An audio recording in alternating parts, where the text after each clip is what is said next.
বিসমিল্লাহির রহমানির রহিম। মা টেলিভিশনের মাধ্যমে দূরে অথবা কাছে, দেশে অথবা প্রবাসে যেখান থেকে দেখছেন, প্রত্যেককে আমি Delwar Khan, chairman human rights watch trust of Bangladesh পক্ষ থেকে সবাইকে ঈদ মুবারক জানাচ্ছি। কৃতজ্ঞতা জানাচ্ছি যারা ইতিমধ্যে আমার বক্তব্য দেখছেন, শুনছেন, বা আজকে যারা দেখবেন, চমৎকার মতামত দেবেন এবং আপনারা শেয়ার করে একে অপরকে দেখার সুযোগ করে দিবেন। আজকে আমাদের বক্তব্য গ্রহণ করছেন এই চ্যানেলের স্বত্বাধিকারী কর্ণধার সম্রাট শাহজাহান। প্রিয় ভিউয়ার্স, মা টেলিভিশন অত্যন্ত দ্রুত গতিতে চলছে, সত্যার সন্ধানে নির্ভীক। আমরা প্রথমেই শহীদ প্রেসিডেন্ট জিয়াউর রহমানের রুহের মাগফিরাত কামনা করছি। তাকে শহীদের দরজা দান করার জন্য আল্লাহর পাকের কাছে আমরা ফরিয়াদ করতেছি। ধন্যবাদ জানাচ্ছি রাষ্ট্রীয়ভাবে সেটা যেন পালন করা হয় মাননীয় প্রধানমন্ত্রীকে। আপনারা জানেন এই সরকার আসার পরে অনেকগুলো ঘটনা ঘটে গেছে। তার মধ্যে অন্যতম হচ্ছে নারী ও শিশু ধর্ষণ এবং খুন, এটা ব্যাপক হারে বেড়েছে। মানে অত্যন্ত হৃদয় বিদারক বিষয়গুলা, আমরা হতবাক হয়ে গেছি। এই 15-20টা ঘটনা ঘটিয়ে তার মধ্যে সবসময় না, যেটা সর্বশেষ যেটা ঘটেছে সেটা ঢাকায় পল্লবীতে রামিসা হত্যাকাণ্ড।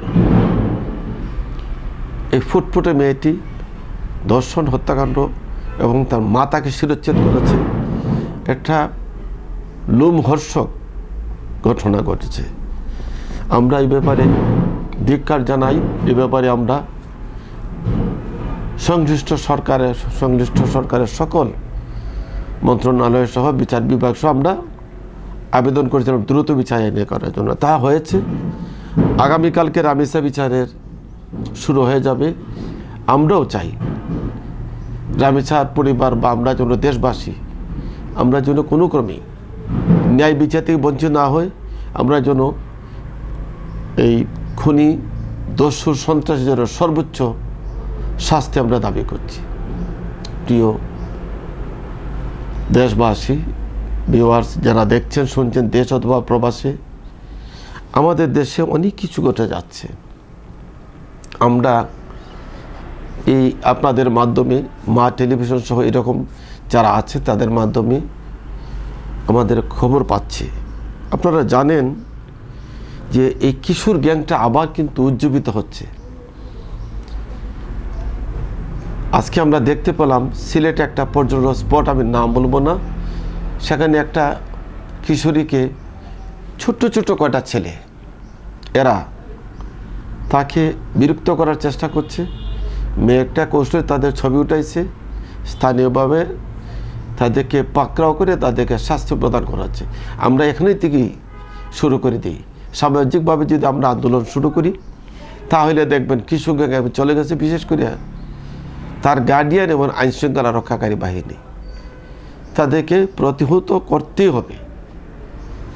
আমরা জানি সদ্য শেষ হয়েছে আমাদের ঈদুল আজহা, কুরবানি ঈদ। বিভিন্ন জায়গায় বর্জ্য পড়ে আছে এখনও, বিশেষ করে ঢাকার দিকে সরকার নজর দিচ্ছে। আমরা সিলেটে বিভিন্ন জায়গায় বর্জ্য পরিষ্কার করার জন্য সেই অবস্থা এখনও আমরা দেখতে পাচ্ছি না, দুঃখিত। সেই ক্ষেত্রে আমরা চাই সকল সিটি কর্পোরেশন এরিয়া আমরা যেন দুর্গন্ধমুক্ত চাই এবং এখানে ব্লিচিং সহ অন্য জিনিস ছিটায় দেওয়ার জন্য শুধু শহরের মেন রাস্তার ওঠে না, বিভিন্ন পাড়া মহল্লায় সেটাকে দিতে হবে। সেই জন্য যেহেতু সিটি মেয়র নাই, সেক্ষেত্রে সিটি প্রশাসনকে আমরা দৃষ্টি আকর্ষণ করছি, সংশ্লিষ্ট বিভাগকে দৃষ্টি আকর্ষণ করছি। প্রিয় ভাইয়েরা, আপনারা জানেন অত্যন্ত ভারাক্রান্ত আমরা বলতে চাচ্ছি আলদিন হসপিটাল, এরকম সিলেটে অনেক হসপিটালে এরকম মারা যাচ্ছে। কী নাম বলবো, বেসরকারি হসপিটালগুলো যখন একটা অভয়ারণ্য পাইছে, যে কি কেউ মরল কি বাঁচলো তারা টাকার দরকার, সেরকম আলদিন হসপিটালে 6টা শিশুর এট এ টাইম 6টা শিশু মারা গেছে 2 ঘন্টার ভিতরে। দুঃখজনক বিষয়। শিশুদের মা বা আত্মীয়স্বজন পরিবারজনকে আমরা সমবেদনা জানাচ্ছি। আল্লাহ পাক যেন শিশুদেরকে জান্নাত নসিব করে। সরকার দ্রুত ব্যবস্থা নিচ্ছে। দুঃখজনক বিষয় হচ্ছে আমরা দেখতে পাচ্ছি হসপিটালের কিছু স্টাফ সাংবাদিককে হেনস্থা করছে।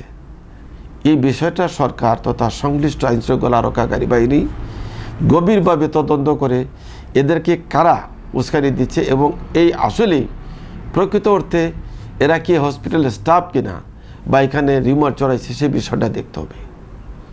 আমরা চাই ন্যায় বিচার প্রতিষ্ঠা হোক।